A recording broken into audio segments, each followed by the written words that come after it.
Tash kur do të themelohet gjykata administrative, një pjesë e rasteve që janë në gjykatën komerciale do të kalojnë në jurisdiksion të kësaj gjykate.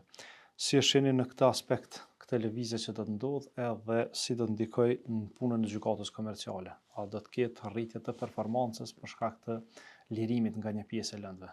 Natyrisht presim rritje të performancës. Realisht performanca e gjyqtarëve ka më qenë po kjo që ka qenë. Po ka mu reduktu trendi ardhjes së lëndëve edhe me kalimin e lëndëve administrative në gjykatën administrative, gjithë gjyqtarët e kësaj gjykate do të angazhohen në çështje ekonomike dhe do të bëhet rishpërndarje e lëndëve për shkak se numri i lëndëve për gjyqtarët do të jetë shumë më i vogël.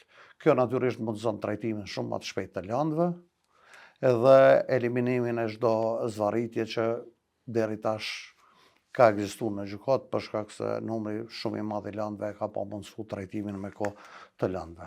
Natyrisht performanca si përmbajtje ka më qenë e njëjta. Mirë po, në raport me palët, edhe në raport me standardet kohore për trajtimin e lëndëve, ka më ndryshuar dukshëm vetë largimi i lëndëve administrative dhe rritja e numrit të gjyqtarëve në lëndët ekonomike ka më dhënë këtë rezultat. E dim që parlamenti vendos edhe me themelu gjykata edhe me shu gjykata. Në këtë rast themelimi i kësaj gjykate administrative sipas bindjes suaj, a është qëllim i duhur dhe a do të ndikojë pozitivisht? Realisht, kur u themelu gjykata komerciale janë bërë analiza të thella edhe nga faktor ndërkombëtar, po edhe nga këta vendor, edhe nevoja për gjykatë komerciale është konsideruar domosdoshme për shkak të zvarritjes lëndëve apo mos realizimit të drejtave të bizneseve, respektivisht pengesës së bizneseve në realizimin e kërkesave të tyre.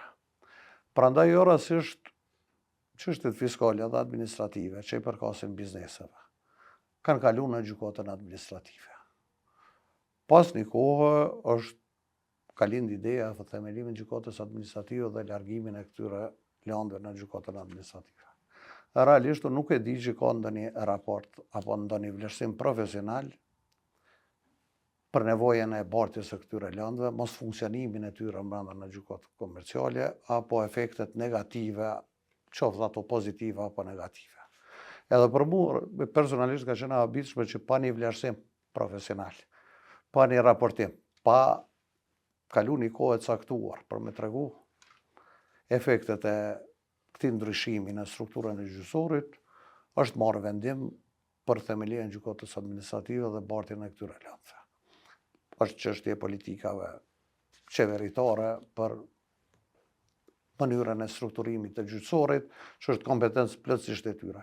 Megjithatë, në aspektin profesional, kam dilema që mund të përkeqësohet situata bizneseve me bartjen e lëndëve në gjykatën administrative, nga arsyeja thjesht sepse atje lëndët ekonomike do të trajtohen apo lëndët e bizneseve do të trajtohen së bashku me lëndë tjera të natyrës administrative, e shumica e tyre kanë lëndët e natyrave sociale, marrëdhënieve të punës, kanë prioritet në raport me lëndët tjera dhe po kam frikë që bizneseve do t'ju merr shumë më tepër kohë trajtimi i lëndëve në një gjykatë të re administrative, aq më tepër duke pas parasysh periudhën e konsolidimit, e cila nuk është e lehtë, edhe merr kohë deri në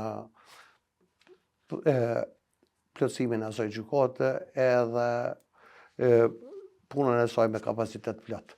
Megjithatë mbetet shihet se cilat do të jenë efektet e bartjes së lëndëve në gjykatën administrative.